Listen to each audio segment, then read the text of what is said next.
going to be going through two topics today. The first topic is going to be powerful language and how language gets you results. After that, we're going to jump into an activity to how to deliver your value proposition. Whether you're a brand new agent, what do you say to people? What's your value proposition? Or whether you've been in the business, 6 months, a year, 2 years, 5 years. Again, how do you speak and use powerful language to deliver your value proposition? Before we do that, I want to hear from one person, a success story on what, you took Ignite Tuesday is kicked off. You lead gen, you had Ignite with Mike Bailey yesterday, the powerhouse Mike Bailey and lead gen. So one success story of something that occurred this week in your business. Yes, Teacher. It's harder when you're in person to not say anything, isn't it? I know, right? Yes, So Angie. I was so excited on Tuesday night about our first class that I went home, and I love that you gave us homework because I ended up staying late doing my homework. But one of the goals that I had was to do a posting once a day on this website that I do. And so I woke up in the morning and I hadn't done it. So I did it yesterday morning. And then, Tuesday night I did it.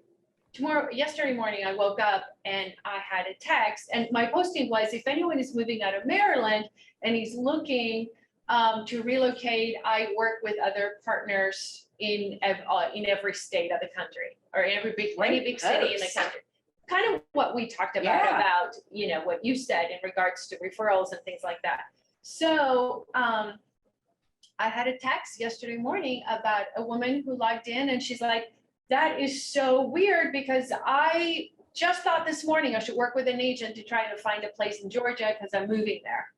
So you got a referral for someone to. I got a referral. I talked to her yesterday.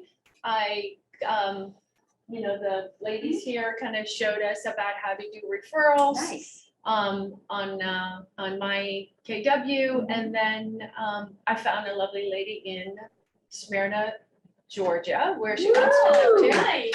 And Oh yeah, I see that. I love reactions on Zoom. It's so much fun. That's fantastic. and she wants to lease for a year. Mm-hmm. I mean, she's like solid lead. She's got a great job. She's, she wants to rent for $2,500, but after a year, she wants to buy. So my question to you, Not only, I'm gonna get to your question in a minute. Not only did you take action right away, but then that action produced a result and produced future results, potential future results. right, When you follow up properly. right. Okay, what's your question? I may answer it now, depending on if it pertains to No, this. yeah. Just real quick. So I will get a referral when she does a lease, but can I also ask a referral if she buys? 100%. Okay. Yep, Okay, good. absolutely. Okay. Absolutely. But that's you following up with them for when she's ready to buy to then refer. Got it. Thank you. Right? Referrals. They're powerful. I love that. Great success. Here's the thing. If you choose, right, I want to congratulate everybody on here. Let's kick this off. We have people in the room. We have people on Zoom. That means you woke up probably a little bit earlier, right, to pop on at 8:30 this morning to take control of your business. And you chose your goal and you chose your destiny. Hence my shirt today. I wore this on purpose. Love it. So great job, everybody. The success for all of you is showing up today at 8:30. That's actually your success. Success does not have to be, and is not only, oh, I had a closing. It is not only, I set an appointment. I went on an appointment. I got a signature. Success is, I talked to 5 people today. I talked to 10 people today. That's success. I added 10 people to my database. That's success. We're going to be talking about conversations, AKA scripts, in just a minute. Practicing your conversation 15 minutes a day with fellow agents in front of the mirror, recording yourself, listening back, et cetera, doing that on a regular basis is a success.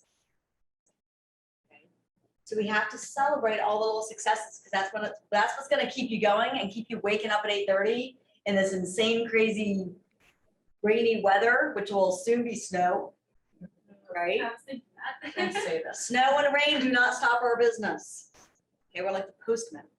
We show up for everything. All right, so let's dive in. You guys ready?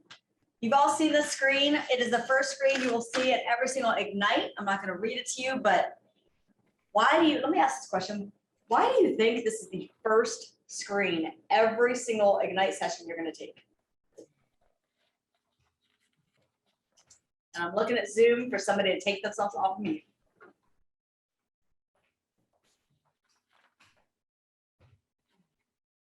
To keep your priorities in focus. Yes, Asia, thank you. I love that. To get your priorities in focus. Fantastic. Absolutely. This is the first screen because this is what successful agents do every single day. So it's having this, it's in your printouts, it's having this in front of you every day. It's hanging out on your fridge or on your bathroom mirror and saying, am I doing this? A lot of times we get material, we go to a training, and then where does the material go? Hear a chuckle in the room. Where do we normally put material after training is done? On the shelf. On the shelf, in a drawer, under a pile, right? This is the one page that I highly recommend printing out, having, hanging it up and putting it somewhere. We're gonna see it every single day.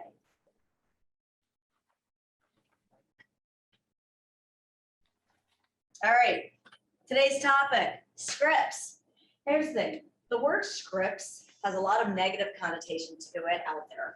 So I'm gonna dispel some myths right now. Scripts does not mean you are scripted, okay? I'm not gonna call buyer Rachel and say, hey Rachel, how are you today? My name is Alana. I see that you were looking to buy a house today. That's fantastic, great. Can you tell me this? Can you tell me that? I'm not gonna just sit here and read through a bullet point and not listen to what she's saying. I'm not gonna be scripted and you should not be scripted.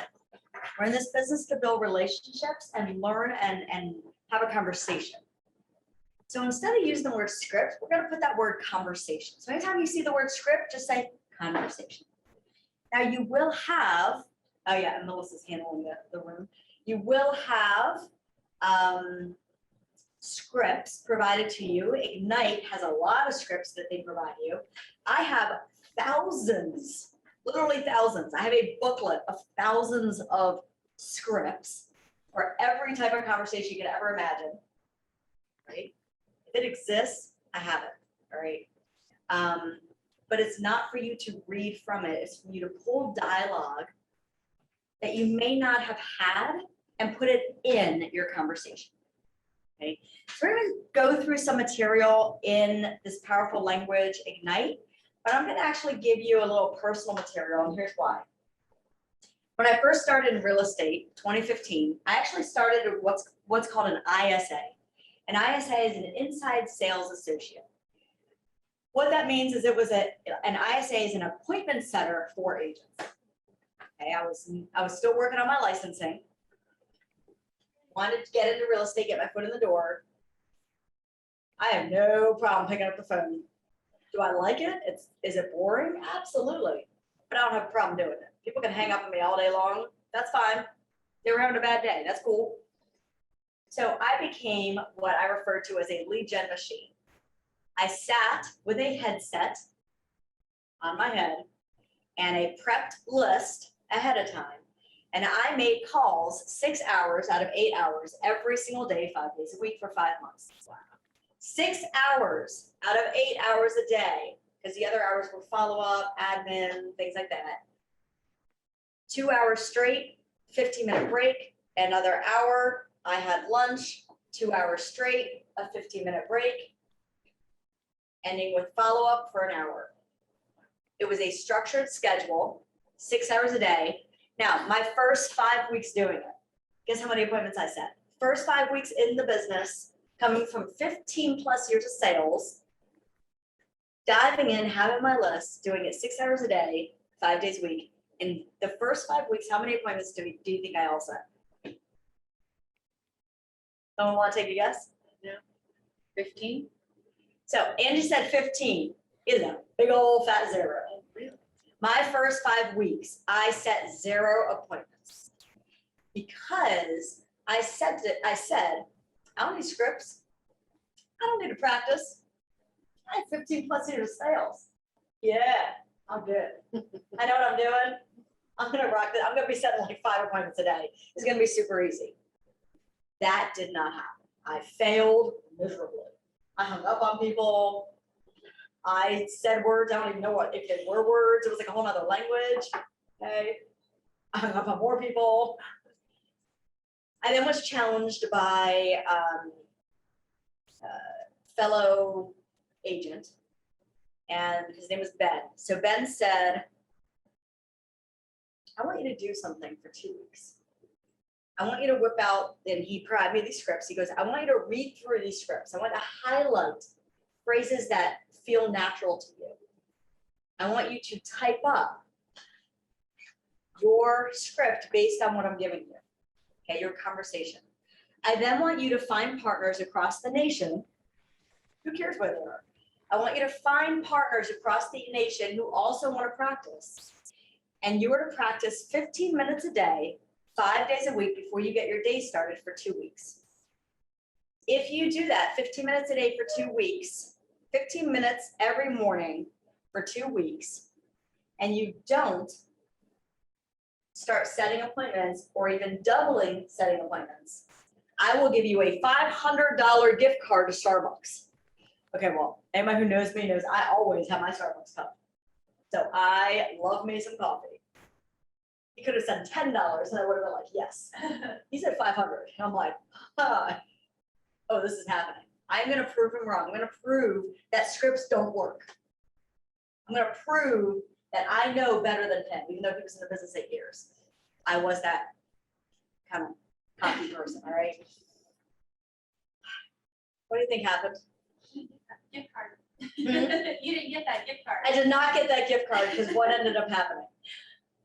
You booked Yeah, I went from setting 0, 0, 0 over 5 weeks to setting 5 in 1 week.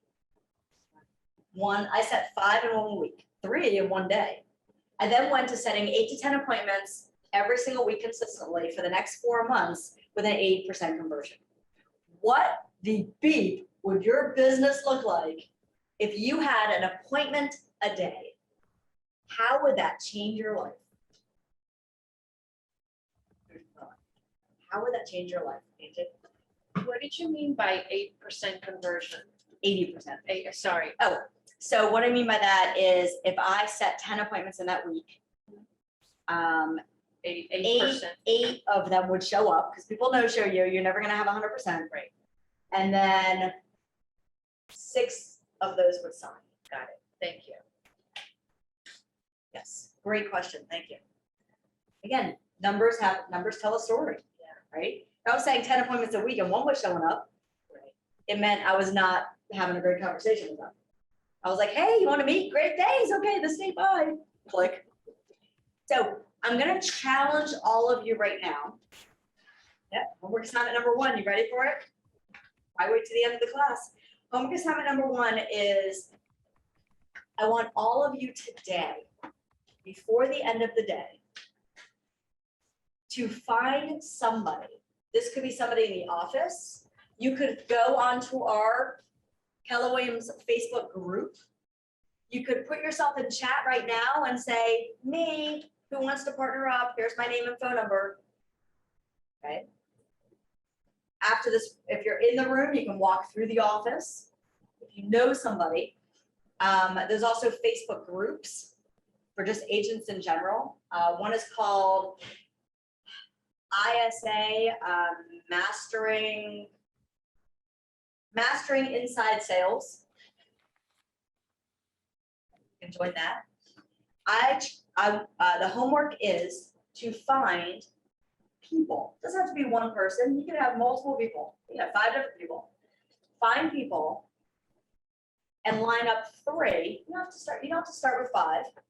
Line up 3 days in your week preferably to kick off your day, but 3 days in your week where you are practicing 15 minutes with a person. I'm going to demonstrate what that practice looks like in about 10 minutes, maybe 15 minutes. Okay, because it's a very purposeful way to practice. All right, so somebody repeat back. What is that homework? Is there someone on Zoom? 3 days a week, 15 minutes, practicing conversations. Love it. Who's going to do it?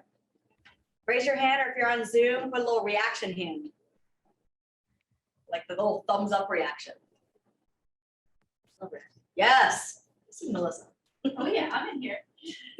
All right. Ah, love it. Thanks, Asia. All right, so let's actually talk through what's Donna just actually. put her phone number in the chat. She wants people to connect with her. Oh, Donna's jumping out right now. Donna's like, here's my number, right? Love that. Again, we're in this together. All right. So what we're going to do right now is talk through a few scripts. Okay.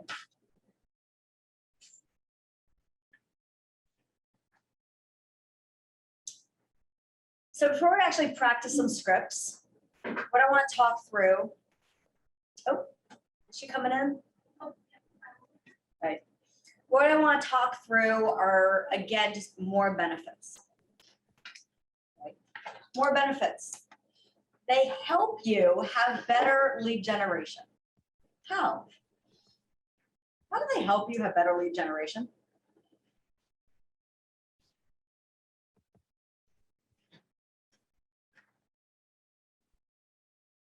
Anybody can come off mute and answer that. How do they help you? Lead generation, by the way, is having a real estate conversation. How does practicing your conversations, aka scripts, 3 times a week help you? I think It it gets helps. you more comfortable. Oh, I'm sorry. What was No, no, that? you okay. Oh, no, I think it helps because it helps you prepare yourself for certain questions. Once you go over it, like for a number of times, you won't feel so uncomfortable. So normally when you're speaking with someone looking to buy or sell, you know, even if you kind of knew, you seem knowledgeable about what you're talking about because you're used to having those conversations on a regular basis. Used to having those conversations on a regular basis. So do you think if you're used to, thank you, Ashley, do you think if you're used to having these conversations on a regular basis through practicing, you're going to identify and overcome their objections more and easier, right? Do you think you'll be able to close? I'm going to actually add one in here that's not in here. Close for the appointment. And close deals without appointments. We are appointment setters until we have appointments. Nothing else matters, right? Uncover their motivation. Why do they want to buy or sell in the first place? We're going to talk about that in just a minute. I'm going to give you a little cheat sheet that I like that is not in your material. Okay, so in a minute, you're going to get something that's not in your material that I personally used and created when setting 8 to 10 appointments a week. Okay. I also am a national coach for Inside Sales Associates nationwide.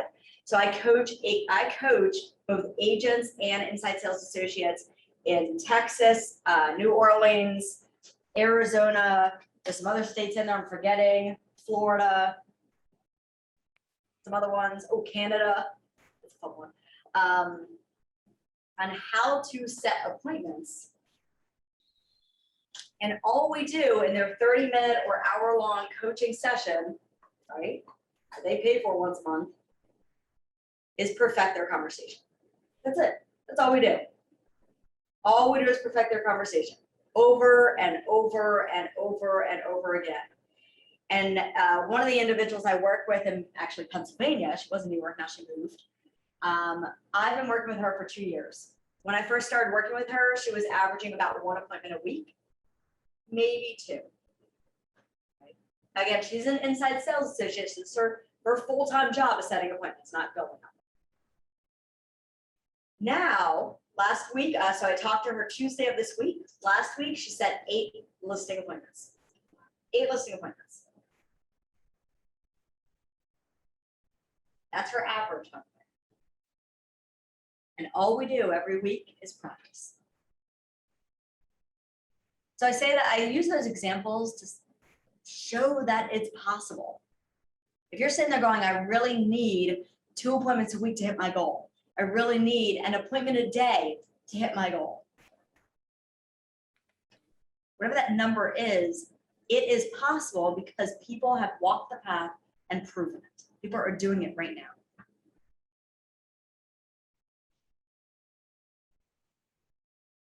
All right, we're actually going to practice this in just a minute. So I'm going to move forward just a tad. Again, they help you build confidence. They allow you to stay focused and just consistency, right? We need to get comfortable with the boredom of routine.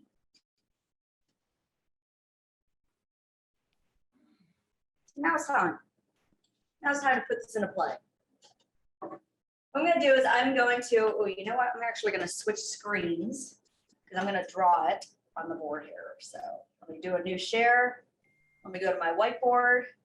Ooh, I love whiteboards on Zoom. Okay. Can everybody thumbs up? Can you see my whiteboard on Zoom?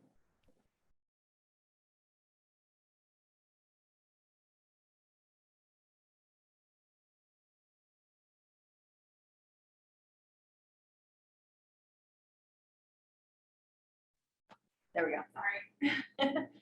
All right, so I'm gonna go ahead and I'm gonna write out a little cheat sheet for you guys. Now, there are scripts that we're gonna go over that you're gonna have in your Ignite packet, but I'm gonna give you my personal cheat sheet. The reason I'm gonna give you this is when you read the scripts, when you look at the Ignite packet and you look at the different scripts that it provides you with, the best way to attack it is to take a highlighter, read it, and highlight what do you like from it? What makes sense to you personally? Everybody has a different personality, right? The way I speak on the phone and ask questions is going to be different than the way Dawn speaks on the phone and asks questions. Right? Okay. But every one of your conversations for both buyers and sellers can be broken down into 4 little letters, and it's called MCAT. A few of you who've been with me a little bit have already learned this, so practice makes permanent. We're going to practice. MCAT stands for, can anybody guess what the first one is? Motivation. Say it again. Motivation. Motivation. What's a question you could ask somebody? So this is participatory now. So people on Zoom, please feel free to take yourself off of mute.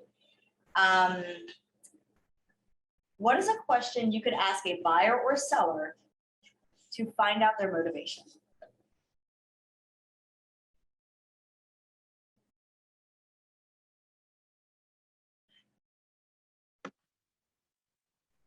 You could ask them,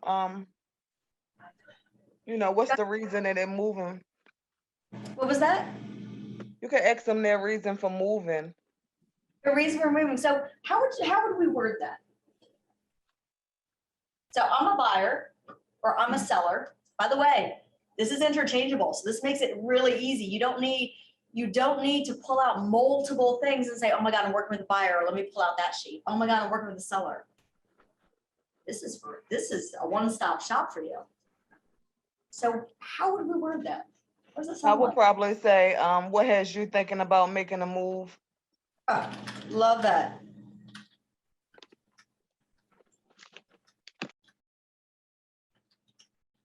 What has you thinking about making a move? It's an easy question, right? Now, when they answer, what should we be doing? Writing things down. Writing things down. I love that. I'm actually going to show you another cheat sheet in a second. Writing things down. What else should we be doing? If someone is talking to us, what should we do? Listen. Listen. Here's the thing. When you are reading a script, you're not listening. Okay? This is why practicing is important, because you want to internalize what you want to be saying. Right? To this day, I started this in 2015. It is 2021. I still have my favorite questions and my favorite way to say things written down. So when making phone calls, if I were to call a buyer or seller right now, I am going to pull out my cheat sheet script of the favorite questions I like to ask. So I stay on track and I have consistency in my conversation. It is not about, let me look at this once, let me practice it for a week, and now let me put it in a drawer. It's, let me do this over and over and over again, finding out what works best for you conversational wise, making your own cheat sheet and hanging it up really big and bold wherever you are making your calls, and never, ever taking it down even 20 years later. All right, so we're listening and we're gonna have about 3-minute conversation around their motivation. I'm gonna demonstrate that in just a second. I'm gonna give you the C, and that's criteria. What does that mean? What's criteria? What are their wants and needs? Oh, I like that. I'm gonna write that down.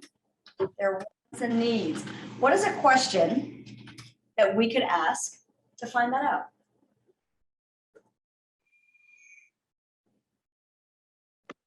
You can say, you can ask a question like, are there any specific amenities or things like that do you must have, when you're buying a home?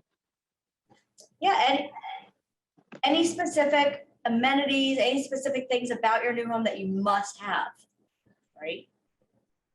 What are your, Rachel said the other day in a meeting, what are your must-haves and your Nice to have. nice-to-haves, right? What are your must-haves and your nice-to-haves? Right? Another question you could ask is very open-ended. By the way, open-ended questions produce more, it produces the other person talking more than you and giving you more information without having to ask these little one-off questions. How many bedrooms? How many bathrooms? How many this? How many that? Right? There's a little one-off questions. Instead, you could ask a very open question. It could be, Rachel, describe for me the home you're looking for. Describe for me the home you're looking for. Tell me more about that. What's important to you in your new home? What are your top 3 wish list items in your new home? Describe for me why you're looking to sell your home. Tell me a little about your current house so I can price it properly. Hear these words, right? Does that sound scripted? No. But guess where I learned it? Sure. From a script. Right? I learned these questions from reading off a piece of paper to then internalize it and make it conversational.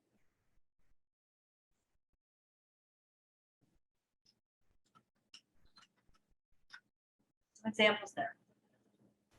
By the way, there's no one right answer, one right question. There's going to be a second homework assignment in just a minute. Stay tuned. Right after we get to that T on here, there will be a second homework assignment. All right, the A stands for ability. This means financial.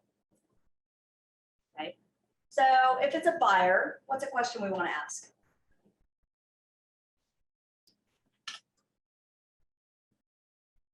Do you need financing or are you a cash buyer? Love that. Do you need financing or are you a cash buyer? Great question, Brian. Hey, plan to pay for your new home. If it's a seller, what might we want to know if it's a seller? There's a few questions. Their asking price.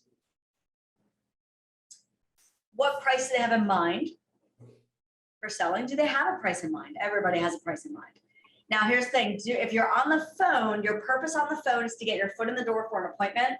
Don't talk price on the phone.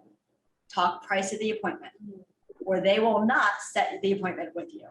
You will actually talk yourself out of it if you start giving them answers on the phone. Don't do it. That is the biggest thing you take away from today. More agents who make calls for lead generation talk themselves out of the appointment than any. Much on the phone. Stop it. I'm just gonna say that, stop it. If they're like, well, what do you think? Hey, Angie, I love that you're thinking about that. I'm gonna work up a whole market analysis for you, and then when I come see your house, I'm gonna take a little quick 5-minute tour of it, and we're gonna sit down and I'm gonna walk you through what the market's saying for your home. You cannot tell, you have not seen a person's house. So you cannot tell them an answer because you're wrong. You're giving them wrong information because that person may love their house and you might go out there thinking, ooh, this house is gonna be amazing. And then you get out there and you realize it is not amazing. Now you have to backtrack and you just told them that they could list it for $250, where really they should be at like $230. Don't give them answers on the phone. So a seller, we need to find out, yeah, what price do they have in mind? So when we do go out there, we know if we have objections to overcome. What are other things we need to find out financially from a seller? What do you guys think? Dawn? I would ask them, do you need to sell this house first in order to purchase your new? You need the proceeds, you know. Yes. Dawn, I'm so happy you said that. Absolutely. Hey, when you sell, where are you moving to? By the way, you notice motivation was number one. Nothing should come before motivation. Build the relationship first. Hey, where are you moving to? If it's out of state, do you already have an agent? Let's talk referral. Right? If it's in state, talk a little about what they're looking for. Why is that important to them? Do they need to, Dawn's question, do they need to sell in order to buy? If the answer is yes, that is a seller appointment first before a buyer appointment. Okay. Do they have to sell? Now what's great is in Bright MLS, there is a, at the top, there's a market drop down that has a function called Remind. If you have not been into Remind into Bright, it's now, it used to cost money, now it's free to agents. I don't know if that's gonna change or not. Remind, you can look up any address in all of Maryland, Pennsylvania, Delaware, etc. And it will show you not only who the owners are, but how much they own the house. If any of you are homeowners, go into Remind today and look up your house because it is scary accurate. Like I just paid my mortgage on the first of the month, and then I went in there, I'm like, well, It's already updated. it's already updated and it shows exist. So nowadays we can ask, what do you own the house? But we technically don't have to because we can go to Remind and it will tell us. In the past, we used to have to ask that question. Yeah, Remind is really fun because it gives you everything. All right, so again, financial is, how are they planning to pay for their new home? Okay, that's for a buyer, right? Do they need to sell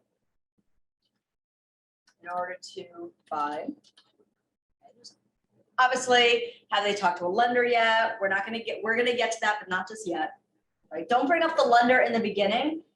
If it's a first-time home buyer and you bring up the word lender, they will find a reason to end the conversation with you and then not call you back and not answer your calls because that word is scary. People who are not in real estate, they don't understand what that word means, so it's a very scary word.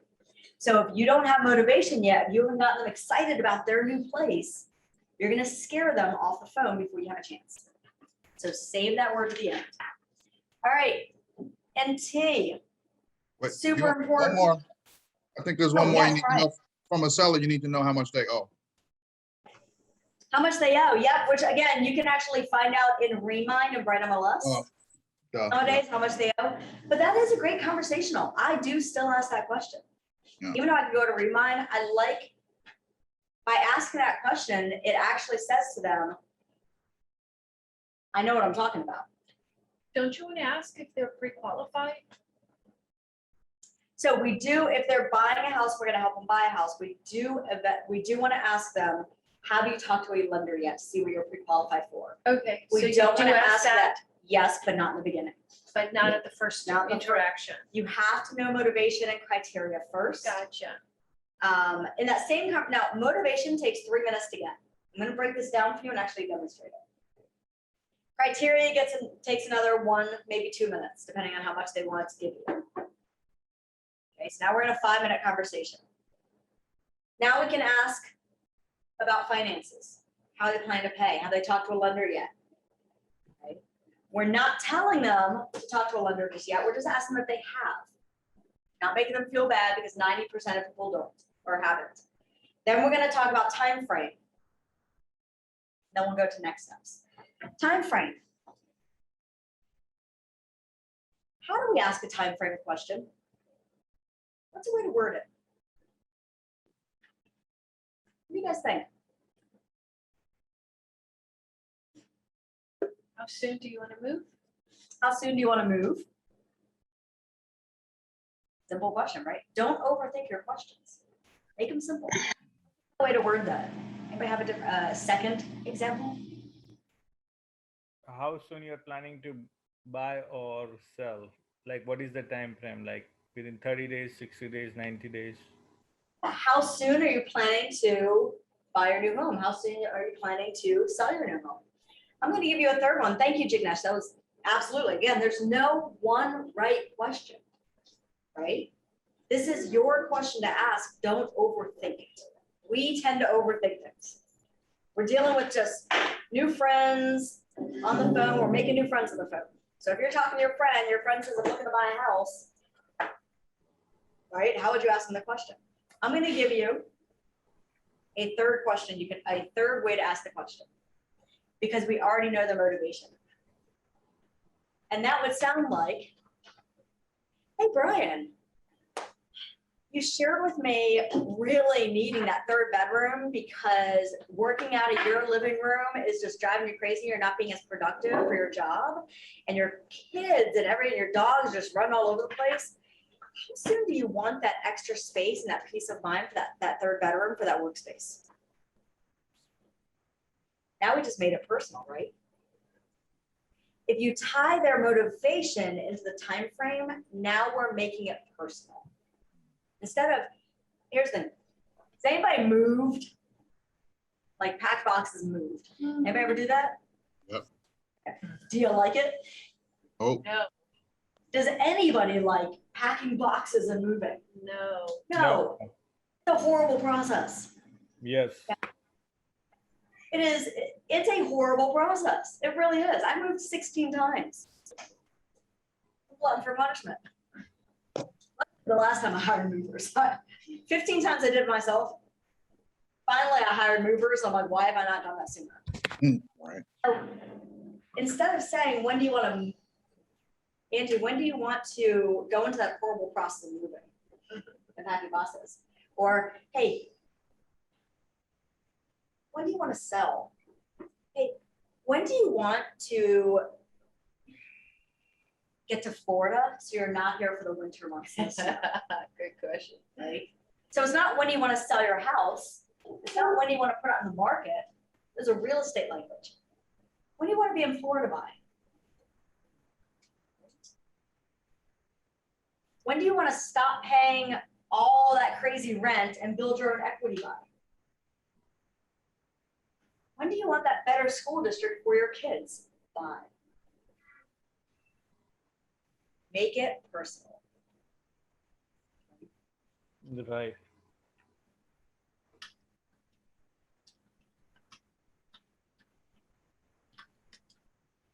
All right.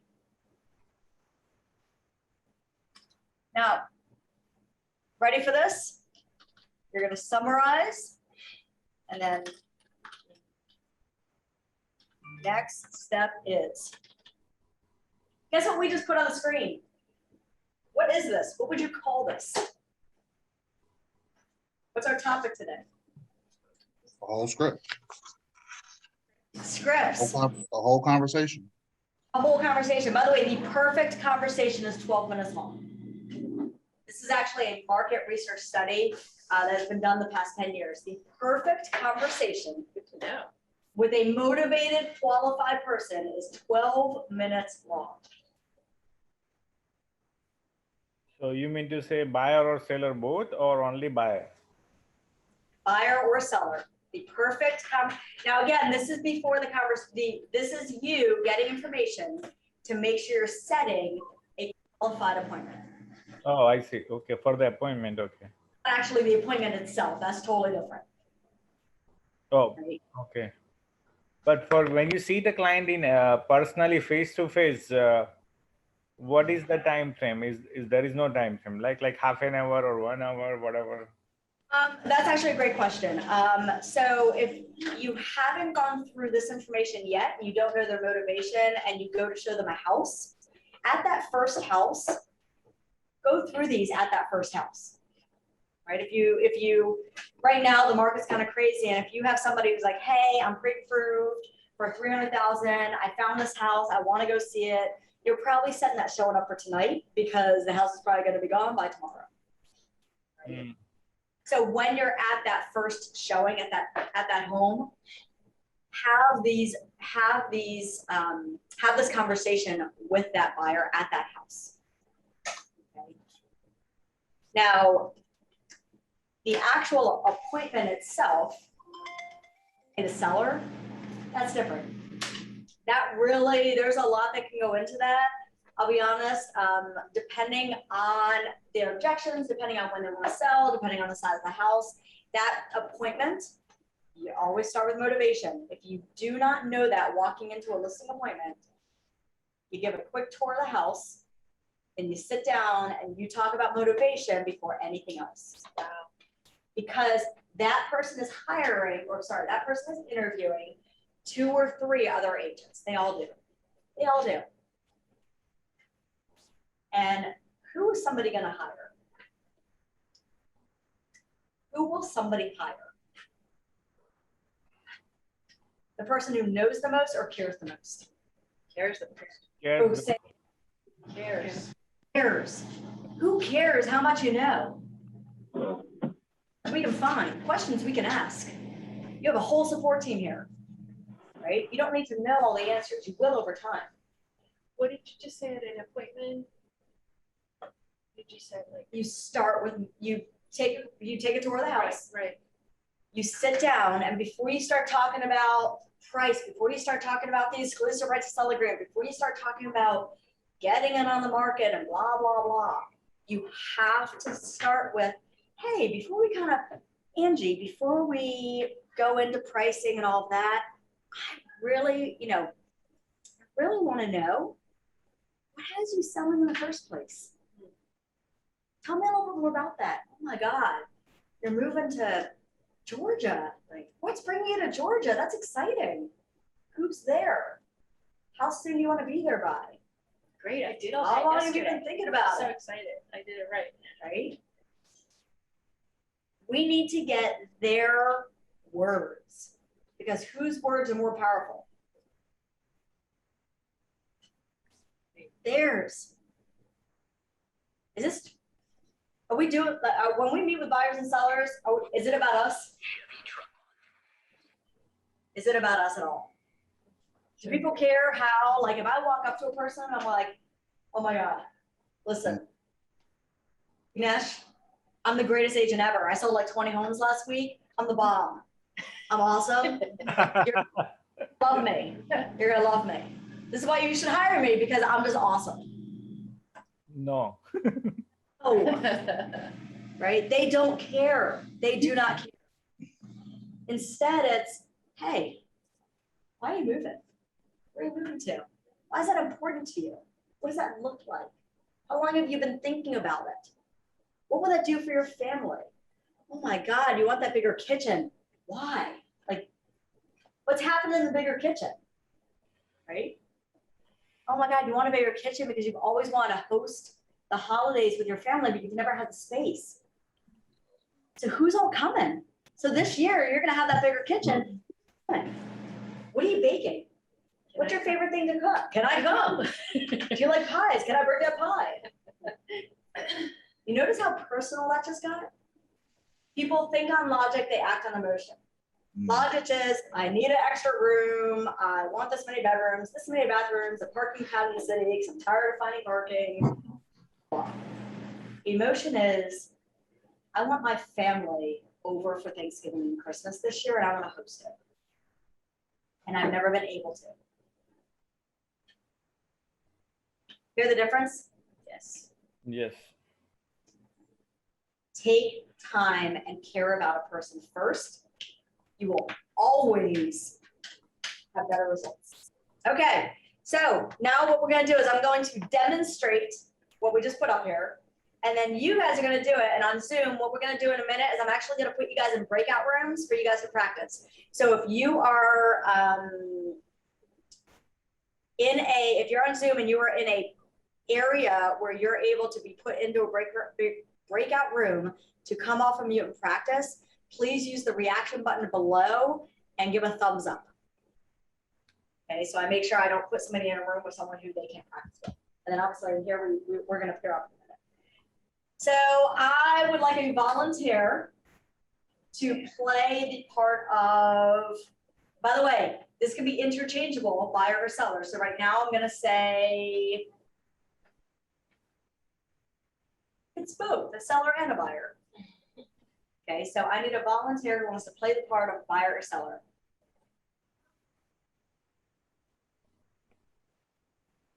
You're not the agent, you just get to play buyer, you just get to make up some stuff right now. Any volunteers? Rachel, awesome, thank you. All right, so I want you to notice the 4 things, the summarization, and then the next step. By the way, guess what this is? It's a script, but it's your words. So I'm old fashioned, so I do a phone like this, as opposed to today, they do the phone like this. All right, so I'm gonna age myself and do this. So, ready? Mhm. You guys ready? Ring. Hello? Oh, hold on, sorry. I'm gonna pretend. She hung up on Sorry. Darn it, I hung up, I should call her back. I had a phone disconnect. It was the weather, it was the weather.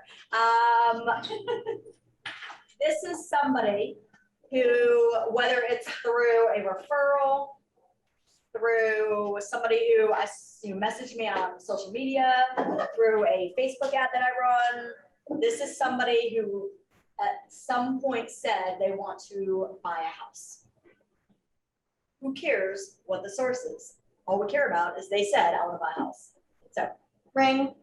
Hello? Hi, this is Rachel. Yes, it is. Hey, Rachel, this is Alana. I am with Keller Legacy, a real estate company near you. I'm a local agent. Listen, first of all, thank you so much. I saw you online, checking out some homes on my website. That's really exciting. What has you thinking about making a move? Well, I just got this really great new job and my commute is just quite a bit longer. And so I'm looking to maybe move a little closer.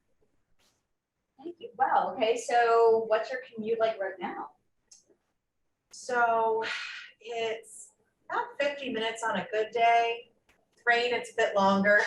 Wow.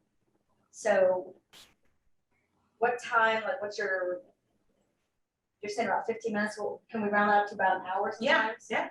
Okay. So that's about, I'm actually afraid, I'm really afraid right now to go here. As you're She there. just started 4 days ago as a new coach, and I'm like, I don't want to scare her away. Can I go here? Yeah. Okay, good, because I do the same thing. You'll understand what that means when I go here. So that's an hour, it's 2 hours, so that's 10 hours in a week. Yeah. Wow, I actually have the same commute. What do you want your commute to be? I think I could put it in half, where it was maybe just a half an hour at most. That would be doable. So you're getting 5 hours Yeah. minimum back in your week. What do you do with those hours? I'm so afraid she's not gonna show up tomorrow.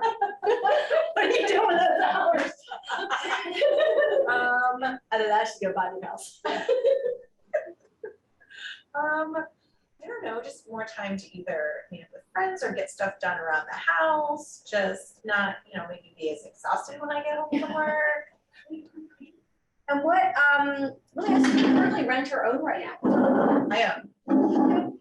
Now, your current house, do you need to sell in order to buy? Oh, yeah, definitely. Okay.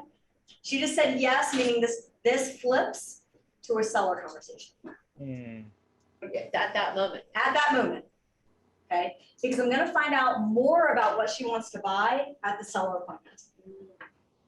I can, depending on the time frame, I can find out more in this conversation depending on how much time she has to talk, but we want to get our foot in the door. And if I talk all about buying and I don't touch the selling part, this conversation is not going to end with an appointment. Okay. So, listen, I absolutely want to find out more about what you're looking for in your new home, but you mentioned that you need to sell in order to buy. Okay, how long have you lived in your current home? 2 years. Okay. And now we're gonna get a little more information. What do you want in your new home that your current home doesn't have? Oh, here, what part am I on right now? Motivation? What's the criteria? Criteria.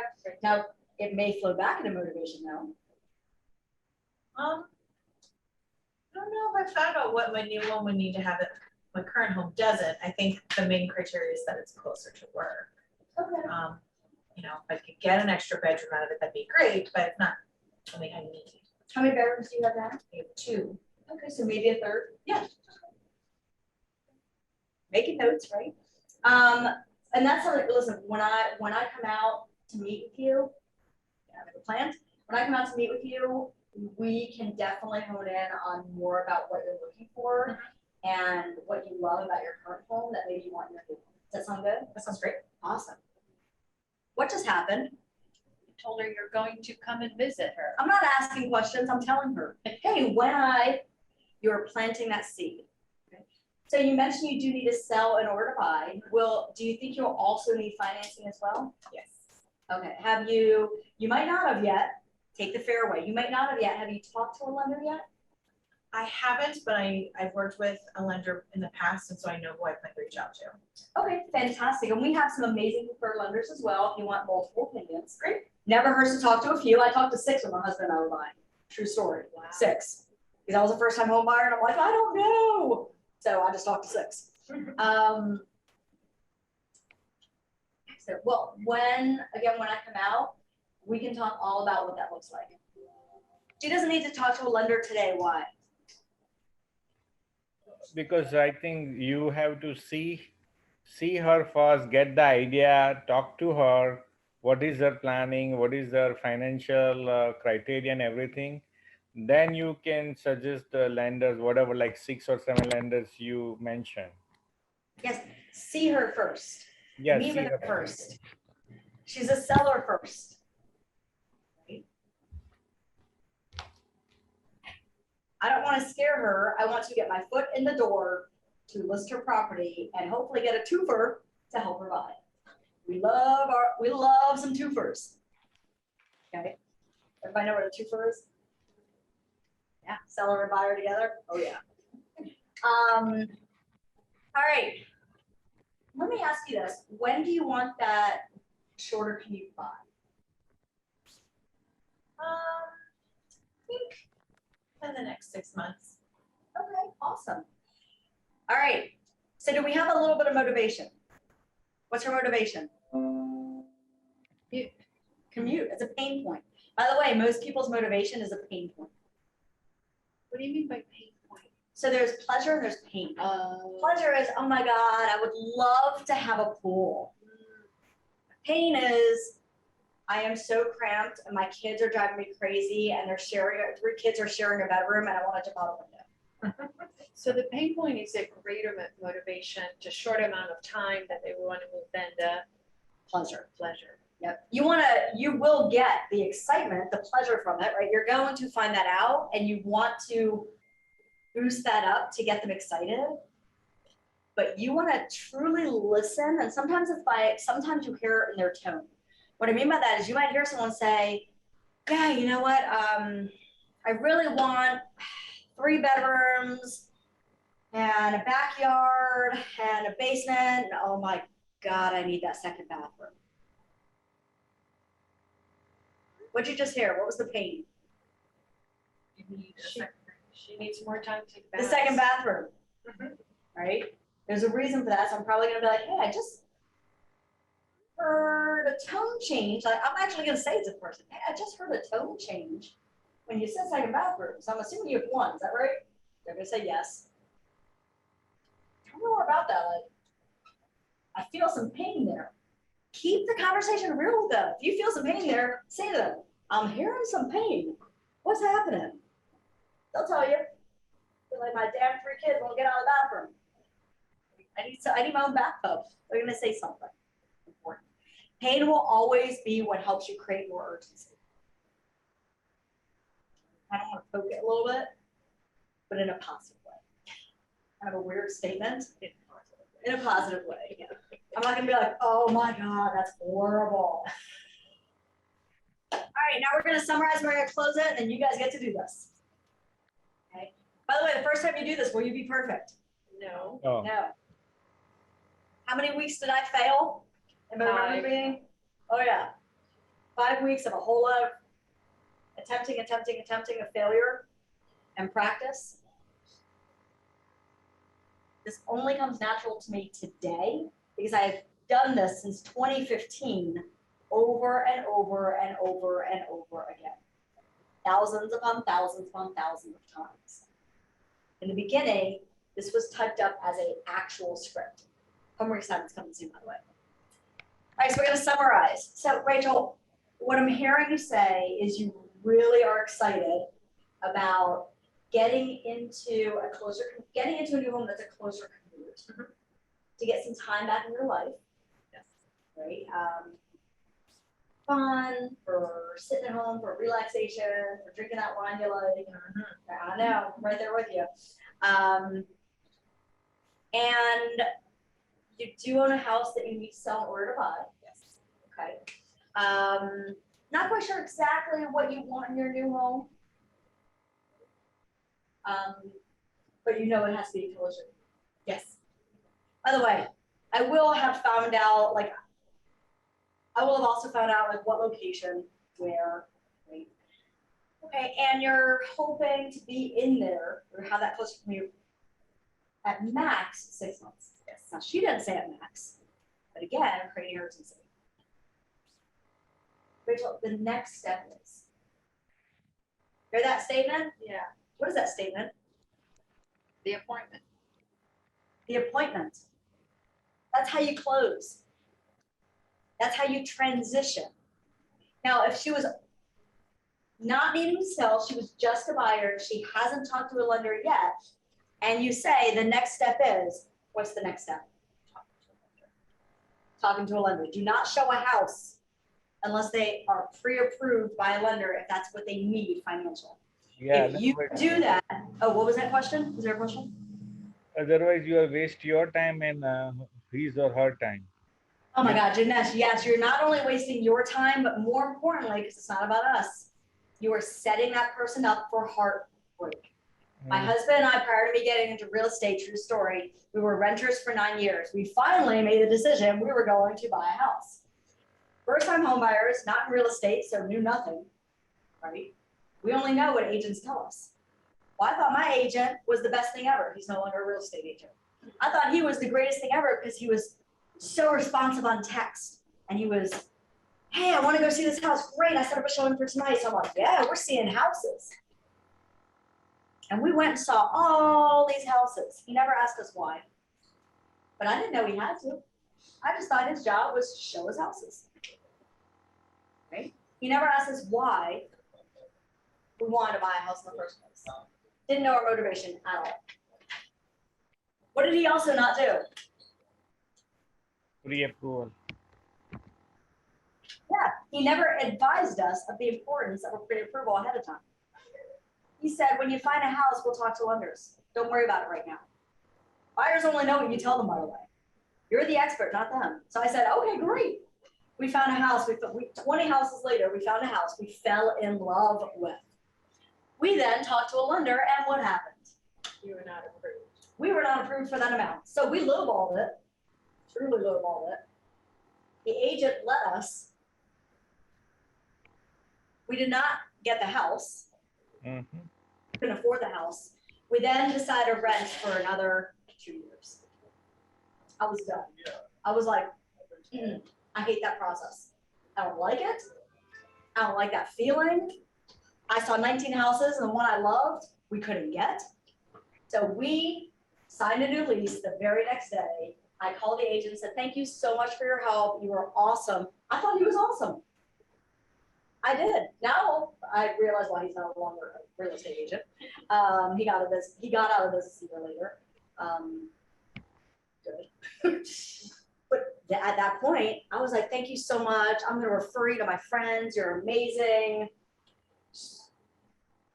And we didn't until I became a real estate agent, realize what agents are supposed to do and then represent myself.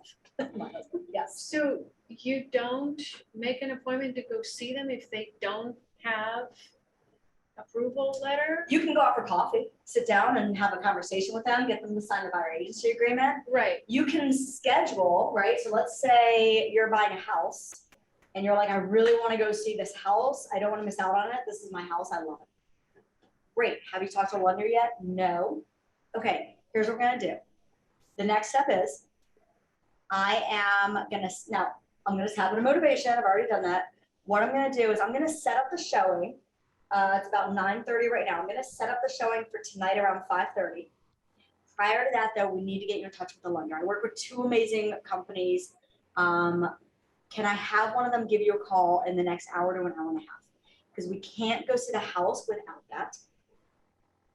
Because number one, I don't want to set you up for disappointment. And I actually share my story with you. Yeah. I don't want to set up for disappointment. Number 2 is most sellers require a pre-approval to actually go see their house. Right. Okay. Now I'm going to have a lender. I'm going to text John or Patrick and be like, hey, give a call to Angie. Here's her number. We're going to see a house tonight. This is urgent. So you don't even put them on auto email? I'll put them on auto email. They can get houses shown to them. Like they can Okay. start. Yeah. Okay. If I know Rachel's criteria and I haven't met with her yet, I'll send her things. Okay, Absolutely. But we're not going to physically walk into a showing without that pre-approval Okay, letter. cool. Unless they're a cash buyer, and then, oh yeah, let's go. If they're a cash buyer, but yeah, let's go see them 3 houses tonight. After they show proof of funds. Bring your proof of funds with you on the first one. Yes, Melissa. Cindy has a question. Oh yeah, question. What's the question? Hello, Love it. good morning. My question is, so if we need somebody to get pre-approved, it can be done over the phone. They don't have to come into the office? 100%, yeah. Okay. Cynthia, that was a great question. Thank you so much. I'm gonna give you 2 things. One's gonna be, if you haven't done this already, something to do over the next 5 business days. I'll give you a little time for this, over the next 5 business days. So whatever that date is, whatever. What's 5 business days from now? Wednesday, Thursday? Yeah, Thursday. Next Thursday? 5 business days is a week, so. Great, so next Thursday. So what I would like all of you to do, if you have never done this, you've already done this, you don't need to. I want you to connect, and if you don't have their information, Melissa can send it to you. Or actually, she'll put it in the chat box right now. Actually, it's in your checklist that you have. And it's in your checklist that you got on day 1 of Ignite. Second page. I want you to connect with both John Wall from Primary Residential and Carly, Patrick, there's a few people at Direct Mortgage Loans. I want you to connect with both companies. Introduce yourself. Here's the thing. Our clients as agents are buyers and sellers. Lenders' clients are agents. Okay. Rachel just started as a brand new co-chair with us. You guys haven't met her. Here she is. On Monday. Today, she has an hour meeting with a lender. Tomorrow, next week, she has an hour meeting. She set up, here you go, whatever day it is. She set up an hour meeting with a lender to learn, what do they do? What's their process? What's the best way to communicate with them? What does that look like? When I was scheduling and setting 8 to 10 appointments a week, those appointments weren't set until they talked to a lender. So I had to control that, right? So that looked like, hey, I'm so excited to help you. I'm so excited to go see those houses with that backyard for your like 5 dogs. what I'm gonna do is I'm gonna have one of our preferred lenders, I'm gonna email you all their information so you have it, so I email all of it. But I'm gonna have one call you today. Is 4 to 7 okay? Don't tell them 5 because you don't know if the lender's free right at 5. Hey, is 4 to 7 okay today? She'll say yes. I'm gonna then pop on text or email, ask the lender what they prefer. Hey, I have a buyer ready to go. They need pre-approval. That lender is going to reach out. That's their job. They will reach out. They will then let you know how that went. And then you get to follow up with that person the next day and say, hey, how'd that go? Tell me about it. I'm so excited. Let's move forward. Right? So Cynthia, one part of that to your question is, it is a very fast process. It takes about 15 minutes. Ish. Say ish. Okay. 2, it can be completely done both online and over the phone. What that means is some lenders have a portal that a person fills out. When I was getting pre-approved with my husband, finally, and I talked to multiple lenders, I was at Whole Foods grocery shopping, called a lender. He said, hey, go onto this website. I'm going to email you the link, or I'll text you the link and just fill it out. I was grocery shopping, filling out the link. And by the time I was done grocery shopping and got in my car, I had my pre-approval letter.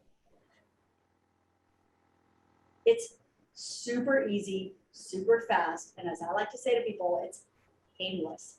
It shows them their buying power. Great words. Their buying power. Powerful language. Cynthia, I love that you asked that. Thank you. Angie, did that help? Yeah, Okay. yeah. Awesome. Thank you. All right, it is your turn. I'm gonna leave the screen up here.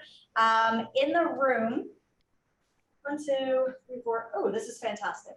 So right here, right there, and guess what? You guys.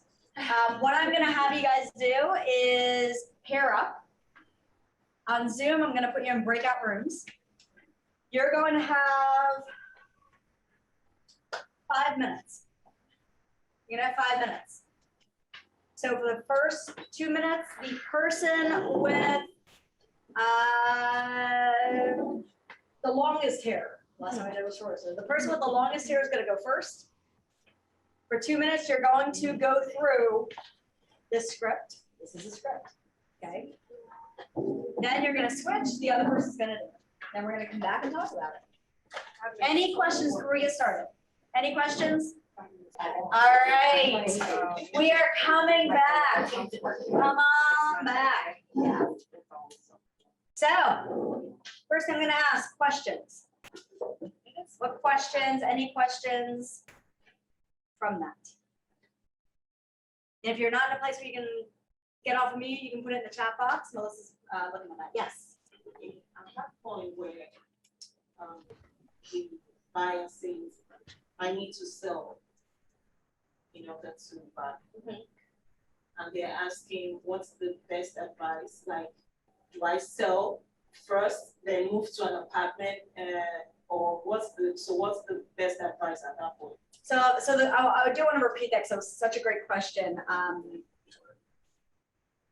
The buyer says, I need to sell in order to buy. So the question was, what's the best advice if the buyer's like, do I need to sell? Do I move to an apartment first? What do I do first? Again, who's the experts? We are. What is I'm going to ask you a question before I answer this. What's our main objective when we're on the phone with somebody having that conversation? Together. So what you're going to do is you're going to acknowledge their question to show that you're listening. Thank you so much. I love that you're thinking about that. So you do need to sell in order to buy. I'm going to find out a little bit more about your house so I can price it right. I'm going to find out a little bit more about what you're looking to buy. Okay. And when I come out to meet with you, we're going to set that up in just a second. We're going to go through what the best options are and the different options so then I can help you decide what's best for you. Yes. Can you always have an appointment happening face to face? Does it not count as a phone? So once you connect with your potential client, go through the stages, contact client, conversation. You can't continue to talk with them over the phone. It's not convenient to me, or you have to go to them. So great. So the question was, does it have to be an in-person appointment? So number one, if they are selling a house, you have to see the house. Okay? You have to see the house. Because you can't price it without seeing it. You can't. You can make up stuff on the phone and you can market analysis it all you want for the comparative market analysis, but unless you physically see the house. Now, in this day and age we live in, you may come across, my best friend sold in, when did she sell? Beginning of 2021. Oh my God, I have no concept of time right now. And her 4-year-old, well, now 5, but her 4-year-old boy suffers from asthma and a lot of health issues. However, she knew she wanted to sell her house. Okay, and then rent while she was getting a house built. She couldn't have anybody in her house. Even me, her best friend, nobody was coming in her house in the beginning of this year. So what I did was set an appointment to have a Zoom with her and also a FaceTime to start with, so she could tour me around her house on her phone. So I literally walked around her, even though I've seen her, she's my best friend, I've seen her house a billion times. I've never actually walked through with the eyes of an agent. Very different. You can know your best friend's house or your parents' house like the back of your hand. But if you never truly walked through it with the eyes of an agent, what are the colors of the wall? What type of flooring is it? Are there cracks anywhere? You're not saying any of this to them, you're thinking it. Where should it fall? This is not a pricing class, we're not gonna get into that. That's another Ignite class. Where should it fall on the pricing scale? If you don't see that, either through a FaceTime phone or a walkthrough, it can't be a seller appointment. It just can't. You also want to bring with you or have on Zoom to be able to share through DocuSign the exclusive right to sell for them to sign. Now a buyer, you can absolutely have a buyer appointment by Zoom or phone to get all the details you need before you start seeing the house. Absolutely. That was a great question. Did that answer it? Yeah. Sort of? Yeah, I was a little confused because I hadn't been a seller's agent yet. I've only Been a worked buyer. as a buyer, Yeah. so. Yeah, sellers, we want, sellers, we need to walk through the house. We need to feel the house. We need to see the house, yeah. We also want to hand them the exclusive right to sell, because if we don't, that other agent coming in 2 hours later will. And they will sign with them, even though they liked you better because they brought the material and you didn't. That will happen every time. That was a great question. Let me hear an aha. What did you guys take away from that?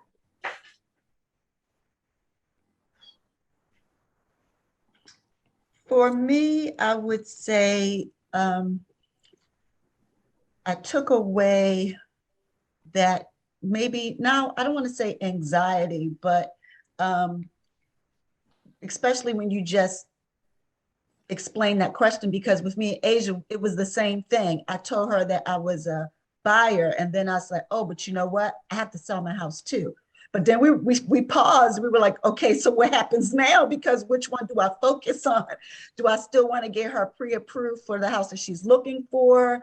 And then at the same time, say, okay, now that I have you pre-approved, let's take a look at your house so that we can price it right for the market, So I was wondering, is, like the horse before the cart or the cart before the horse? I didn't know which one. It is a seller who has to sell. I'm actually going to say, find out what they want in their new house, so you can start sending them homes through Bright MLS. You can email them, set up emails for homes, but get your foot in the door for the seller appointment first. At that appointment, you can bring with you lender information. You can talk more about that. You could even, because let's say the appointment is set up for tomorrow at 5. Okay. What you could also do today is call John or Patrick or Carly and say, hey, I have an appointment with a seller tomorrow at 5 who also needs to buy and will need some financing as well. Are you free sometime between 5 and 5:45 for us to call you together? Now, when you're at that appointment, you have already lined up the call with the lender. So now we're gonna walk through the house, we're gonna talk all about your house, and I'm gonna be like, hey, Cynthia, let's call John together. And, or Patrick or Carly together. They're available. I already lined it up. Takes a few minutes. Who's in control there? You're driving the boat. You. You are. You're driving the boat. Exactly. In real estate, there's controllables and non-controllables. Things you can control. How much you practice. Things you can control. How many calls you make a day. How many texts you send a day. Okay. What time you wake up in the morning. You can control that sometimes. Sometimes, depending on how many alarms you set. Right? You can control what trainings you set up, you attend. You can control you reaching out to the lender and following up with the lender and following up with the person. Things you can't control. Who's going to answer the phone? You don't know. Even if you set an appointment, you don't know if they're going to answer. Right? You can't control that. You can't control if a person says to you, nope, I'm using my dad who just became an agent yesterday as my agent. There's things you can say back to them, but you can't control that. The unexpected. You can't control life coming into play and a person saying, you know what, life just happened. I'm going to put buying a house on hold till next year. You can't control that. So anything you can control, do. It makes your life and job so much easier. Cynthia, that was a great question. The very fast answer is seller appointment, get your foot in the door. Yep. Okay. Before we dive into what are you guys doing every single night? What are you going to be doing? Every night class, there is something that you guys are going to do to build your business. It's an activity. What is it? Say it again. Lead generation. Say it again. Lead generation. I am only hearing two people say it. No, lead Lead generation. Okay. Generate. 1 to 2 minutes, we are going to break out and start doing that. Okay. Prior to that, I want to share with you something. When you look at scripts, when you look at conversation, this is a script. This is a script right here. Did it feel like it or sound like it? Nope. No, because it's words that you now have to put in your conversation. Will you be perfect the first time you call somebody? No. No. Rachel was sharing with me, so she comes from University of Maryland Career Development. She had to give presentations, she had to talk to people. And she shared the first time, do you know what you were saying? Oh, no. No. You're not going to know what to say or all the questions to ask, and that's okay. Can you get off the phone and go, oh my God, I totally forgot to ask them this, or I totally forgot to do this. Will that happen? Yeah, yeah. So what do? Call them back. Pick up the phone and call them back. That day or the very next morning, don't wait a week. Oh my God, Brian, I know we just got the phone like 15 minutes ago. And I totally forgot a really important question I need to ask you. Do you have like 2 minutes? That shows Brian that I cared enough to call him back and ask him that important question. Brian is now like, oh, I really like her. She really cares. She called me back. Don't be afraid to call them back. All right, we need to type out our dialogue, our personal script. So what's your second homework assignment? Type out our personal script. Type it out. Type it out all the way, starting from, hey, Melissa, this is Alana with Keller Williams Legacy. I'm a local agent in your area. Type it out in detail, right? Put the questions in bold. have it in front of you when you're making calls, and then read it, and then read it, and then repeat, and then read it, and then practice with somebody else, and then practice with something else, and then read it, and then repeat. 15 minutes, a minimum of 3 times a week. And if you do that,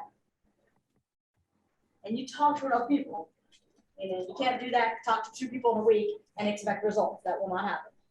If you do that and talk to a minimum of 25 people a week, minimum, that's like, I'm just scratching the surface, all right? You will 100%, I'll give a lot 100% since you guys have learned. You will 100% increase the number of people you connect with who have a real estate need and increase your appointments. That is a nationwide proven statement. Jignesh, do you want to ask your question out loud? That might be. Yeah, my question is to you, like, if there is a scenario, client wants to sell the property and buy the property. So how do you explain them? Like, you like might be selling would be take like 6 months or 5 months or 4 months. Then you have to help them buying the property. I know you mentioned that you get the pre-approval to buy the new property, but how do you handle, like, you have to sell, you have to focus to selling the property first or helping them to get the new property? So I'm just confused, like, how do you handle that? Because I had one client, I'm going to see them next week. It's the same situation. She wants to sell her existing home in Owings Mills, and they want to buy the new property in Towson or Ricestown. So, like, this is I never across this type of situation, and thank God I attend today this class and I got this idea. So it would be very helpful for me when I'm going to see that client next week on Sunday. Then it would be awesome. Like, so I need your help. So can you help me on that? I'll give you, I'm going to give you 2 quick ways to answer that. Okay. The first one is, do they actually need to sell in order to buy? If they do not have to sell in order to buy, but they're thinking of selling, you still want the seller appointment, but you're going to focus on the buyer side. You still go out to talk to them about selling, get the agreement, talk about when they want to list it, but you're moving a little faster on the buyer side because they can buy a house even before selling.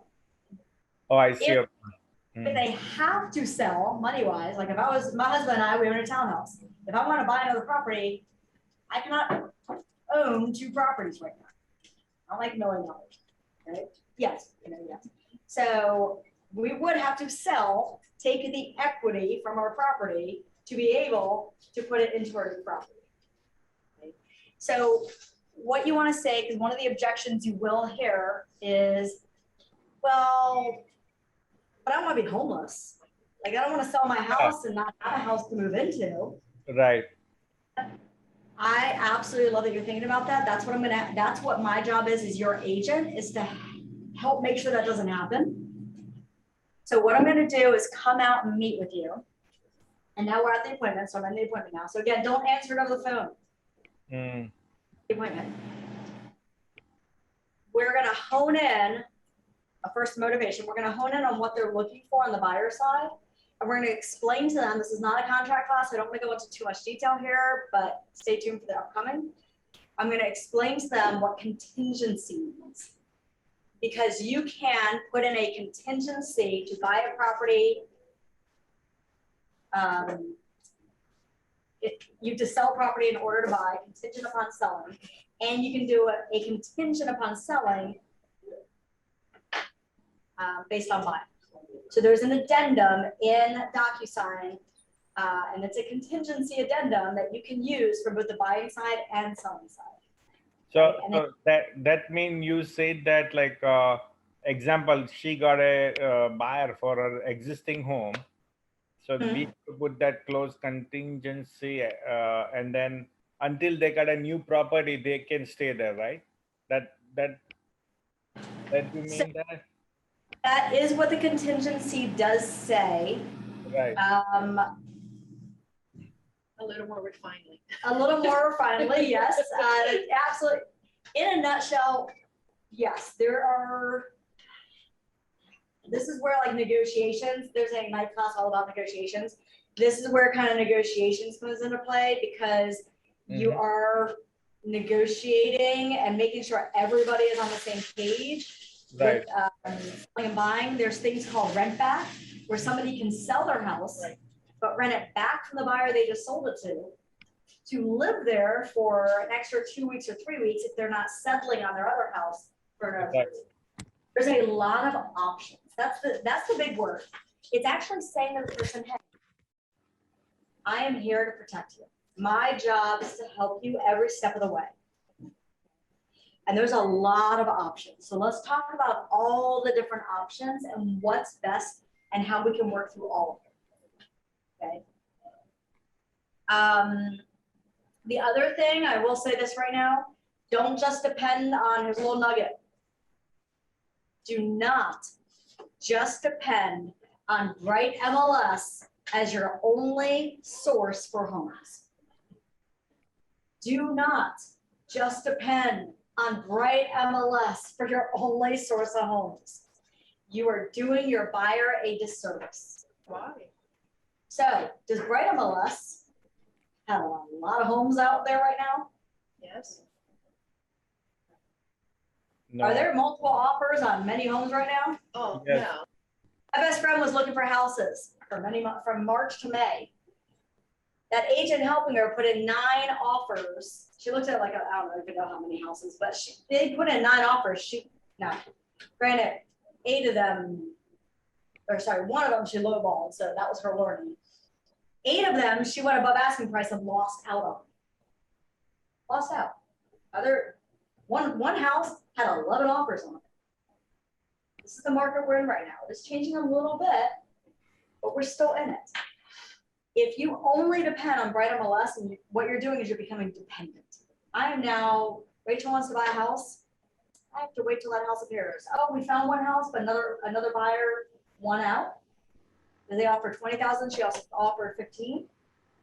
Now I have to wait. Now I'm waiting on Bright MLS. I'm waiting on Bright MLS. What exists out there? Like if we go out there right now, are there houses everywhere? You drive around, do you see houses everywhere? Yeah. If you have a sign in the yard, right? Rachel put an offer on a house. I'm sorry, lost out. She lost out. Are there other houses in that neighborhood? Yeah. Are they in the market? No. No. No. Do we know if that homeowner is thinking of selling? No. No. Do we know if those people in the neighborhood know about the market right now and how hot it is to sell? No. They don't. So you need to think outside the box and you need to truly work for your buyer. These people are paying you. Like you're getting paid $5,000, $6,000, $7,000, $8,000. Put in the work. So go knock on doors. in the Knock on neighborhood? doors. Send what's called the golden letter. If you don't know what that is, we will add that to the email. Melissa, don't ever forget, I'll get that out. We will add that to the email. It's a 2-sentence letter that you can mail to a neighborhood. This is actually how many agents actually get listings right now. Do not send the letter if you're not working with the buyer because now you're lying. Because the letter says, I am currently working with a buyer who has been pre-approved, specifically looking in your neighborhood for a 3-bedroom, 2-bathroom, or whatever it is home. Are you in any way interested in seeing what your home is worth and selling it to help this buyer? That's the letter. That's it. If you send that letter and you're not working with a buyer, now you're lying, don't do that. Don't do that. You'll be caught. Like, that's just wrong. But if you have a buyer and they're looking at a neighborhood, so if Jignesh is working with this person who's kind of nervous about selling because they're not seeing what they like on Bright MLS, right? Find out what location, what specifics, and then go to the neighborhood. Call them, door knock it, mail something. One of the greatest, there's an agent, her name is Gloria. I know we're going over totally jet, but this is important. That was a great question. There is a postcard that Gloria, this agent, made, and she sends it out. She has a lot of buyers, so she sends it every time she's a buyer. Whatever is on Bright MLS, she always sends this postcard every time she's a buyer. And it is so simple. The back of the postcard is her information and the brokerage information, right? Her picture, her cell number, etc. The front of the card is I have a pre-approved buyer needing a home in your neighborhood. Can I come by to do a home evaluation? Please call me. That's the front of the card. That's her postcard. So when she has a buyer, she mails it, or sometimes door knocks, it's up to her, to that neighborhood. Not only does she get listings out of it, maybe it's not the right home for the buyer, but she gets listings out of it all the time. But she plays matchmaker all the time with an off-market home, where now you're not competing. You're just lining them up. That home's not even on the market. We just played matchmaker. Now there's no multiple offers. But they will pay you the commission, like you said, like those houses are off market, right? So Yep. would Still going in for that listing appointment, talking about commission, whole other class for the seller class, but yeah, absolutely.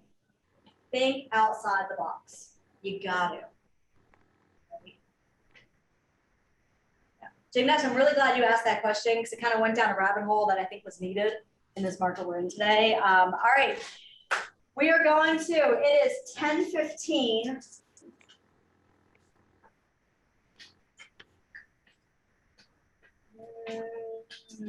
We're gonna take 15 minutes. All right, coming back together. Let me hear from one person. Success. One person, something that happened. From our calls. So I heard something, it said no appointments. Did you talk to anybody? Did anybody answer the phone? One person. Did you let that one person know and remind them you're in real estate? That's success. You can't only think that the appointment's the success, or you're always going to be beating yourself up because you're not going to set appointments all the time. It's not going to happen. We have to say, I planted a seed. I talked to someone about real estate. Now they're thinking about it. You got to celebrate those little moments to keep your days going, especially on a day like this. You're not going to want to do the activity tomorrow. All right, let's kick things off. I'm going to switch gears. I'm going to talk about You want me to share my screen now or are you doing that at the end? the end. Yeah. So, yep. Yeah. Let me ask this. Does anybody in here have or know their value proposition that they share with their buyers or sellers? Meaning, what do you bring to them?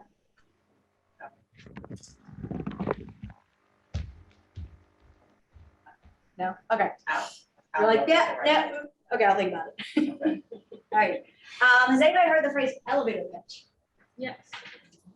Can anybody describe for me what is an elevator pitch? It's something to like hype yourself. I just feel let them feel you're the best, in the best position to help them or whatever. Love it. Something to hype yourself. Something to show them like, this is who I am. This is why you should choose me. And it's usually short, about 30 seconds. It's called an elevator pitch because you get in the bottom floor of an elevator. And let's say there's a person, a nice individual in the elevator smiling at you. And they happen to see your real estate name tag on you, which by the way, houseofmagnets.com, there's a lot of sites, but this is the one I know off the top of my head. Houseofmagnets.com, you can get 2 for $10, little real estate magnet badges. That should be part of your wardrobe, right? We put on an outfit every day so we don't walk around naked. That should be part of your outfit. And if you don't wear it every day, even to the grocery store, you're an agent. Really? Yeah. My friend, again, Gloria, I use the same names frequently. She wears that. She has a hat. She got leggings. She got shirts.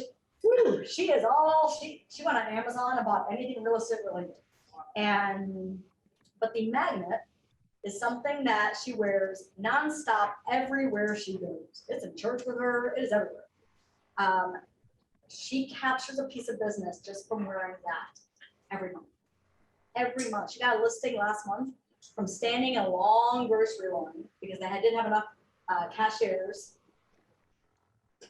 Somebody saw it, started talking to her, and they were looking to sell her house. Yes, question. I don't know if this is a valid proposition, but when I first started in real estate, I didn't know really pretty much anything or even how to pitch myself or how I got my first buyer is I went to church and I said, oh, I'm grateful to God I got a real estate license. And when I was in class with about 20 people. I was the best in class, and I I was awarded as a best student overall, total and everything, and that was how I got it. I love that. Yeah. That's fantastic. Have you ever written that down? No. I love that. She got in the elevator on the first floor. She had a person in the elevator with her, because the elevator personality, and she was going to the penthouse. So you only have that elevator ride to tell them something about you, real estate, and why they should use you. Okay. Now, if you're sitting there and you're like, well, I just started real estate yesterday. I don't know anything. Why should they use me? All of you have a background. We have backgrounds. We come from things, right? What is somebody share with me one thing, not real estate related, one thing from a previous job or previous background as a skill set, something you can offer people, something you feel you're really good at. Organizing. Do you have to organize in real estate? There's a lot of contracts, processes, organizing. I love that. Listening. Listening. Listening is an art. It's 80% listening, 20% you talk. Always it's any sales. Doesn't matter whatever the field you choose. That's 80-20 principle. When all of you were listening to Melissa, she talked about the 80-20 principle, right? If you are talking 8% of the time, that means you're not listening, and I mean you're making it all about you and not them. So Yes. Greatest way to control a conversation and show that you care is by asking questions. The more questions you ask, the better relationship you're going to build, right? So listening, focusing on listening 80% of the time. Organizational skills. What else? What else do you bring to the table?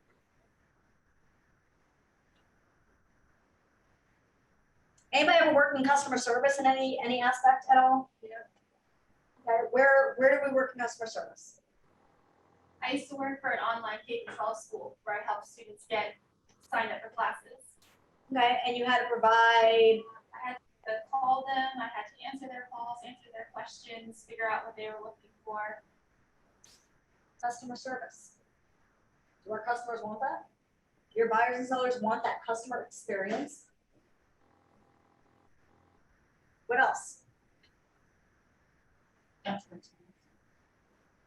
Expertise. Now, if you're helping a buyer in Towson and you don't know that area that well, how can you become an expert in one day? Go to the area, research it, drive around, go to Bright MLS. What's on the market? What's closed? What are the prices? Go to the grocery store. Right? What's is there a playground in the area? If you know your buyer has kids. Can you become an expert in one area in about a day? Yeah. Absolutely. One thing, yeah. Yes. Right? So if you're like, well, I don't know this, or I don't know that, or I don't know the contracts, guess what? Your buyers and sellers don't know the contracts either. So they're not going to come out and be like, listen, I know we just met right now, Angie, and I know you're trying to sell my house, but I need you to demonstrate that you know the contracts and the addendums. Yeah. Nobody will ever say that to you, ever. Okay? Ever. Kind of an experience for somebody might, but no, it's never going to happen. If they're not going to ask you those questions. You're going to say to them, hey, I'm so excited to work with you. I am going to now, the next step is send you over the different agreements to sign so I can truly help you as your agent and representative. You'll get them by tomorrow afternoon to sign, and any questions, I'm gonna call you and make sure we answer those. Can you repeat That's that, the statement you just made about Sure. sending over the contracts? Hey, I am so excited to work with you. I was celebrating. I'm so excited to work with you.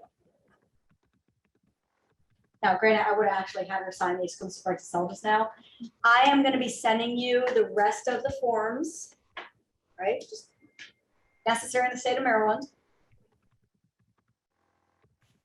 You'll get them by, if you don't know them, give yourself a little time.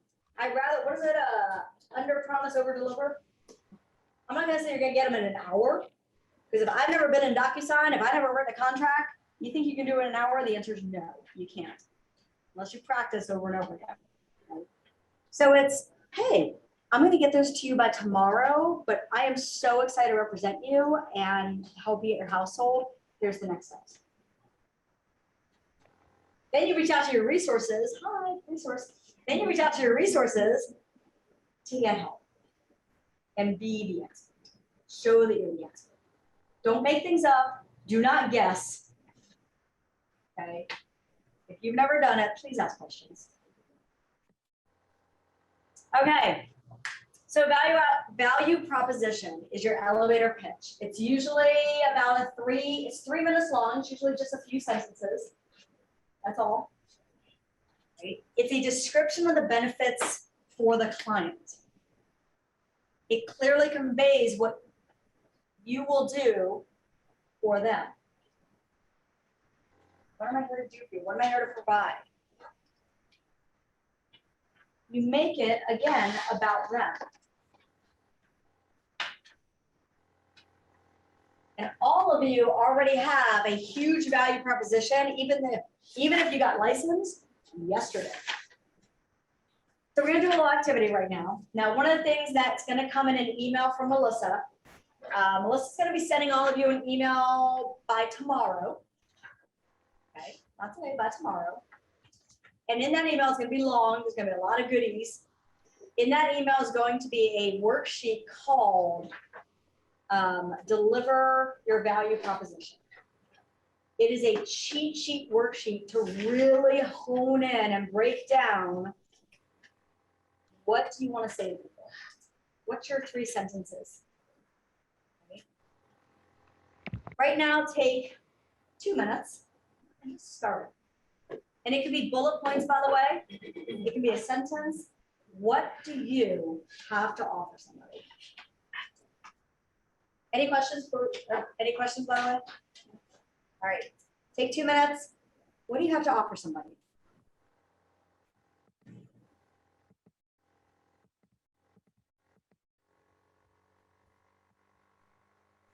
All right. That's just the start of this activity. I did not expect in 2 minutes for you to work out your entire perfect elevator pitch. It can sometimes take people weeks and months to really hone in on what they want to say, what their pitch is. Would anybody be willing to share what they wrote down? Wait, we just walked in the elevator.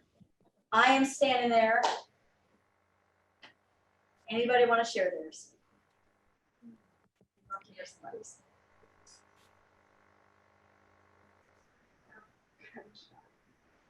You don't, by the way, you do not have to share. This is your elevator pitch, right? Just because she said that now, she has to go, right? I will never ever pick on somebody most of the time. I just want to point out that if you are hesitant to share right now, that's normal. And what it means is that you need to practice it, not necessarily out loud now, but at least on your own. Because the only way you're going to get more comfortable and be like, yeah, let me share it, or be able to turn to someone in an elevator and actually share it is if you practice it. So if you're like, man, I don't want to say that, that is your key, that you need to keep thinking about what you want to say and practice it, whether it's presenting it to a mirror or a friend or a pet. Like I said, it can be alone in a room, but there's no way you're going to ever feel comfortable sharing it with someone in an elevator if you don't practice it and feel comfortable, because it comes out really awkward the first 20 times at least. You know, that's Rachel, that's a great point. You just reminded me of something that I totally forgot in my experience. when I first started as an agent, after being an ISA, I got licensed. I remember going to a coffee shop, on my way to the office, I stopped to get my coffee.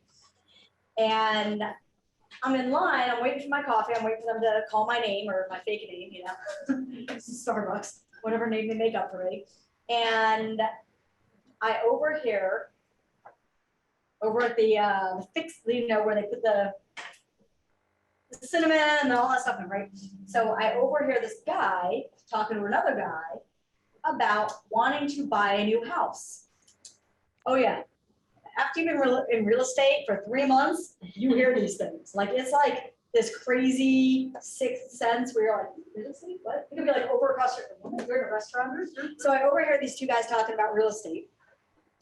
And I did not practice or even write out or think of value proposition. None of that exists in my world. I never sat in a class to do that at that point, right? And I didn't do it until my second year actually in real estate. So I didn't feel comfortable walking over to them. I didn't know what to say. I didn't have that comfort level. Now, some people are that, like some people are that, they care less. They're like, oh my God, I just heard you talk about real estate. I'm an agent. Like, now I have no problem. All right. 6 years later, I hear it in a restaurant. I'm like, I'll be right back. Hey, I hope your dinner's good, right? I did not feel comfortable, right? So I missed out on a potential client. I missed out on helping somebody. So the value proposition is so crucial because let's say that I did sit in a class and I did write something out, and then I went home and I tweaked it based on what Melissa's going to send all of you. And then I did what Rachel said, I practiced it, right? In the mirror, on my drive to work, with friends and family, I practiced and said it and rewrote it and crossed things out. Do you think if doing that immediately and practicing it every day for a week, I would have had a little more confidence to walk up to that guy? Yes. Absolutely. Absolutely. You will miss out on opportunities out there if you are not practicing and knowing your value proposition. If you are struggling with creating your value proposition, that is what we are here to do. Another thing you can do is if you have really close friends and family, call them and say, hey, what would you look for in an agent? If you were hiring an agent, what is something you want from them?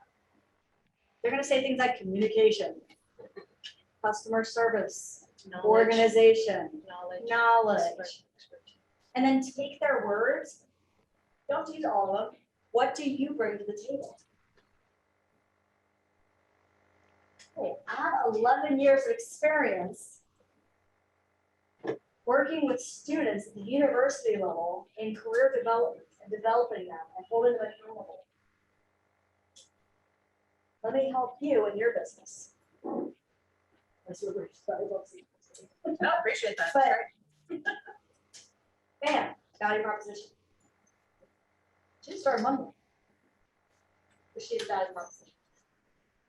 Okay, so guess what your final homework assignment is? Create your value proposition.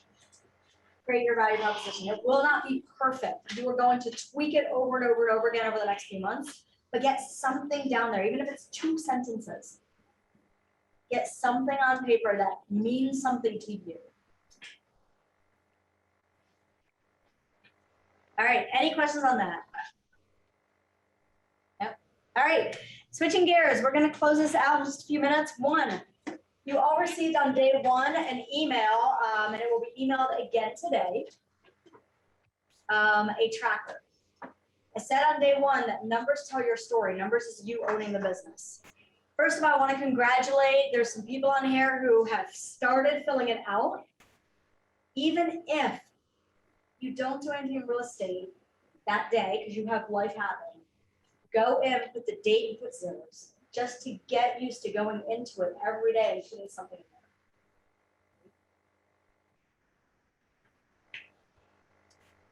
I don't know who this is. There's no name, so I'm going to use this as a great example. This person went in and owned their business and said, I put someone in my database. I spoke to someone. I have a nurture for the future. I set an appointment. This is fantastic. This is absolutely fantastic. That is a successful day because they did something. Now, what if the next day, okay, what if the next day is they put 3 people in the database? They talked to 3 people. Is that moving the needle?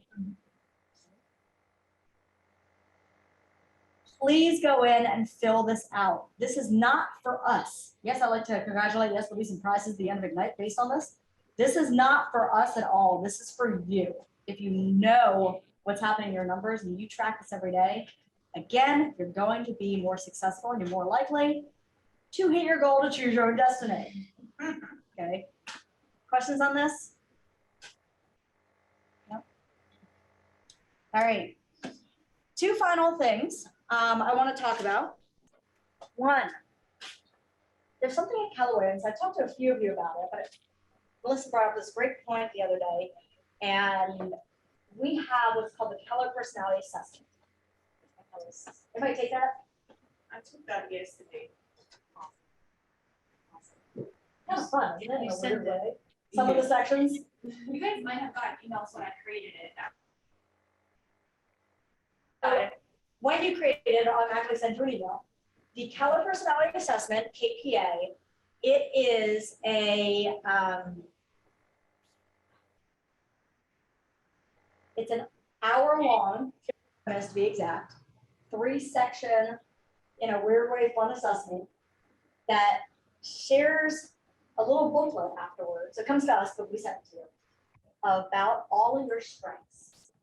What are you fantastic at? And the best way to use that assessment is, there's also a page saying, should I be a single agent, mega agent, team agent? What am I, like, personality-wise, natural behavior? What am I not best suited for, but like, what am I naturally thrown towards? I don't even know the sentence that I'm going to say. Okay. And then when you look at it, you get to read it and say, I'll give you an example of this agent, Brian. He's a manager at a fire station, and he is the most introverted person ever. And he was struggling for his first few months in real estate. So he took the KPA, we sat down with it, and we looked at it, and what it said is, he's not going to networking events. That is not his personality. So we had to find out, what does his personality say? And how can he use that in his real estate business? And what we found out is he's a long-term relationship builder, and he loves to connect with people. So we took that and figured out what were the best sources of business for him to hone in on to build his business. He then made him one of the top producers.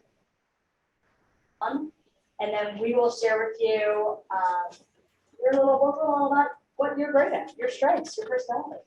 By the way, there's no right or wrong answers. This is all about you. So please take that.